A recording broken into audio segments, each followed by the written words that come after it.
परिवारवाद। हाय हाय हाय हाय, जैसे परिवारवाद बोलते हैं मेरे सामने जैसा का गोल मटोल चेहरा आ जाता है। परिवारवाद बोलते हैं तैसे पंकज सिंह का गोल मटोल चेहरा नाचने लगता है। संघर्ष किए पीयूष हैं। गोयल का मेरा सामने चेहरा नाचने लगता है। जैसा करण भूतड़ का चेहरा नाचने लगता है। अब बताइए कि चिराग पासवान राजनीति करेगा, संघर्ष परिवारवाद किया है। करेगा, लेकिन अगर वो बन जाएगी तो आप 2 करोड़ रोजगार दिया है तो ही मुझे वोट दो। अगर मैंने 100 स्मार्ट सिटी बनाई है तो मुझे वोट दो। स्मृति ईरानी बोले अगर मैंने सड़कों को साफ ठीक किया है, 13 रुपए किलो चीनी दिया है तो ही मुझे वोट दो। बोलता है कोई भाजपा का नेता?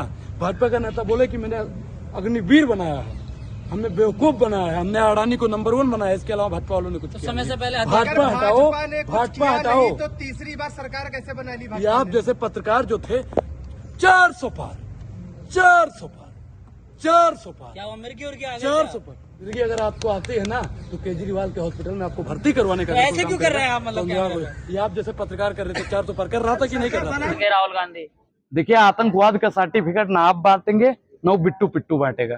कल तक जो भारतीय जनता पार्टी को गरियाने का काम करता था, आज वही भारतीय जनता पार्टी का चरण चंबुकम करने का काम करता है।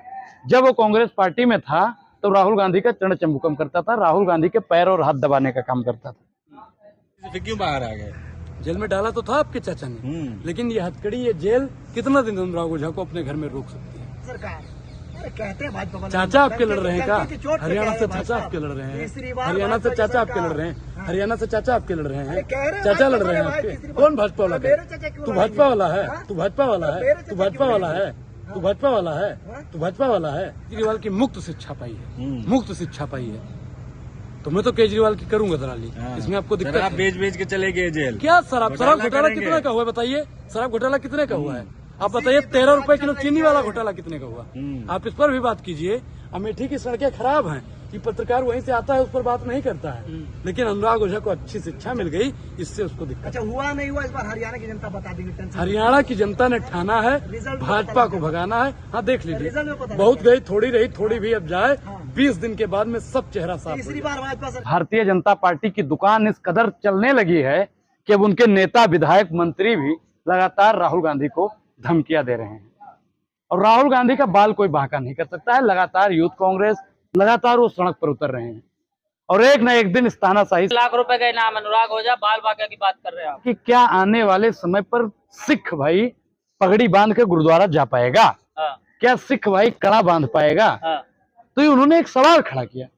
जिस प्रकार से इस देश में माहौल बनाया जा रहा है कि कोई भी भगवा गमछा डाल के किसी को मार देता है।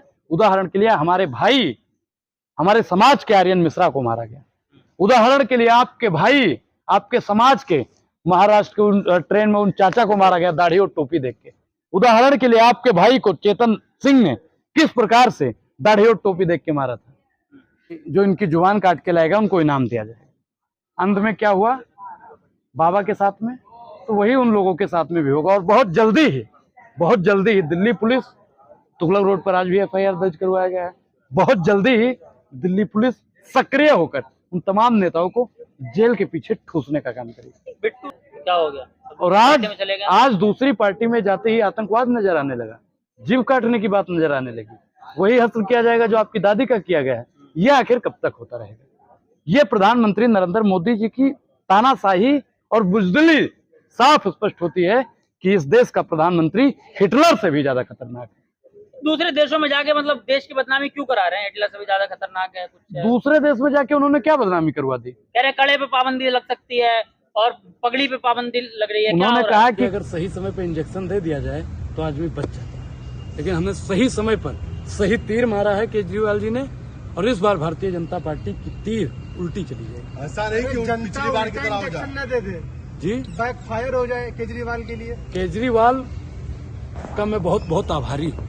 मैं जितना भी उनका धन्यवाद बोलूं कम है, क्योंकि दिल्ली में जो शिक्षा मैंने पाई है वो किसी भी प्रदेश में नहीं मिल सकती। दिल्ली की शिक्षा व्यवस्था 1 नंबर पे है, ये आप भी जानते हैं और हम भी जानते हैं, दुनिया डर गए हैं केजरीवाल। अमेरिका का जब कोई आता है तो मोदी जी के स्कूल में नहीं जाता है, वो दिल्ली के स्कूलों में जाता है। स्वास्थ्य व्यवस्था को अगर देखा जाए, स्वास्थ्य व्यवस्था को देखा जाए, अनुराग ओझा जी को बाद में देखिए, दिल्ली की अगर स्वास्थ्य व्यवस्था को देखा जाए तो सबसे बेहतरीन है। पैसा मिल गया है क्या तो इसका केजरीवाल ये की पार्टी मतलब से? थोड़ी ना होता है कि नहीं, आप मुझे घोटाला अच्छी शिक्षा करेंगे। मिली है, मुझे अच्छी शिक्षा मिली है, मैं बोलूंगा। उसके लिए किसी पार्टी का चरण डर चमकम गए हैं, करने डर की के इस्तीफा दे रहे डरता हैं। वो है जिनकी हड्डियों में पानी भरा हुआ है और ये हाथ चूड़ी पहनने के लिए नहीं, हथकड़ी पहनने के लिए बना। तो हम लोग केजरीवाल जी के साथ में पूरे इंडिया गठबंधन तो के जेल साथ में ही रहते हैं हथकड़ी से। हो सकता है हमारी वीडियो सऊदी अरब में चल रही हो सकता है हमारी वीडियो दुबई में चल रही हो, अमेरिका में चल अपने रही हो। देश की तो बदनामी करा रहे हैं ना। अगर आप विपक्ष के नेता हैं तो आप अपने देश के अंदर रखिए। देखिए, देश के अंदर तो बात रखने की आजादी तो बिल्कुल आप लोगों ने खत्म कर दी। आज के दौर में मीडिया किनके पास में है? जिनके पास में धन है। चरम पर है, किसान आए दिन प्रताड़ित हो रहा है, आप उस पर बात नहीं करेंगे। बीजेपी जीत रही है, तीसरी बार बीजेपी की सरकार बन रही है, आप इन मुद्दों पर बात करेंगे। अरविंद केजरीवाल जो है वो इस्तीफा देने पे क्यों आ जाते हैं, ये बताइए। पहले मैंने क्या बताया कि हर व्यक्ति को अग्नि परीक्षा से गुजरना पड़ता है। वह पथ क्या, पथिक कुशलता क्या, जिस पथ पर विक्रय फूल न हो। नाविक की धैर्य परीक्षा क्या, जब धाराएं प्रतिकूल न हो। पहले आप लोग हरियाणा चुनाव जीतिए ना, पहले इस्तीफा दे रहे हैं, ये कर रहे हैं ना, वहाँ पे गठबंधन कर रहे हम इस बार हरियाणा भी जीतेंगे, झारखंड भी जीतेंगे, महाराष्ट्र भी जीतेंगे और कश्मीर भी जीतेंगे, दिल्ली भी जीतेंगे और बिहार भी जीतेंगे। कागज में हैं? सीटें तय नहीं हो कागज पा रही में- हैं, चुनाव कैसे जीतेंगे? कागज में भारतीय जनता पार्टी काम करती है और हम लोगों को जनता प्यार देती है। अगर ईवीएम में ही गड़बड़ी ना करें ना साहब, दिन में सपना देख ईवीएम रहे हैं। में फिर वही उधर दिन में सपना देख रहे मैं हैं। आपको बता दूं, आप उस अमेठी से आते हैं जहाँ पे 13 रुपए किलो चीनी मिलती है। अगर आप भी अंधे के हाथ बटेर एक बार लगवा दिया तो शिकारी अपने आप को समझने लगी थी, लेकिन इस बार अमेठी की जनता ने जवाब दे दिया। तो नरेंद्र मोदी जी को भी और हरियाणा में सैनी साहब को इस बार जनता वही जवाब देगी जो पिछले 10 सालों से लॉलीपॉप पकड़ाते हैं। आंदोलन मुद्दा रहेगा क्या? किसान आंदोलन बिल्कुल सबसे अहम मुद्दा है, क्योंकि जिस किसानों को दिल्ली में नहीं घुसने दिया वो किसान इस बार भारतीय जनता पार्टी को हरियाणा में नहीं घुसने देगा। जिन दिल्ली की बेटियों को, जिन हरियाणा की बेटियों को दिल्ली पुलिस से लड़वाया गया, वो बहन बेटियां हमारी भाजपा को कतई वोट नहीं देंगी। जो प्रधानमंत्री नरेंद्र मोदी जी अग्निवीर जैसी योजना लाते हैं, हमारे हरियाणा का युवा, हमारा भाई भाजपा को कभी वोट नहीं देगा। जिन किसानों को बोला था कि आय को दुगना करेंगे, आय किसका दुगना हुआ? अडानी और अंबानी का आय दुगना। समय रहते जो केजरीवाल ने हथियार डाले हैं जमीन पे, इससे क्या लग रहा है कि कुछ रिप्लेसमेंट होगा? देखिए, जनता तय करेगी, जनता तय करेगी। आप जैसे दलाल पत्रकार नहीं करेंगे, नहीं आप दलाली करेंगे, ना आप तय करेंगे तो आप दलाली करेंगे। मैं आपको स्पष्ट कर दूं। आप दलाली मैं आपको करेंगे, स्पष्ट कर दूं। आप दलाली करेंगे। मैं बहुत खराब आदमी हूँ, याद रखना। क्या खराब है? टेम्पो भर के आया है। फिर कौन मुख्यमंत्री बनेगा, क्या लगता है? दिल्ली में केजरीवाल, अरे इस्तीफा दे रहे हैं 2 दिन बाद। फिर कौन मुख्यमंत्री बनेगा? चुनाव होगा, बिल्कुल चुनाव होना चाहिए, तुरंत चुनाव होगा। होगा और भाजपा सरकार बनाएगी दिल्ली में। गलत दिल्ली में फहमी है रहे हैं, बेटा, आपको पता गलत होना फहमी चाहिए है ना। आपको। आपके हिसाब से कौन है केजरीवाल के बाद दूसरा कौन हो सकता है?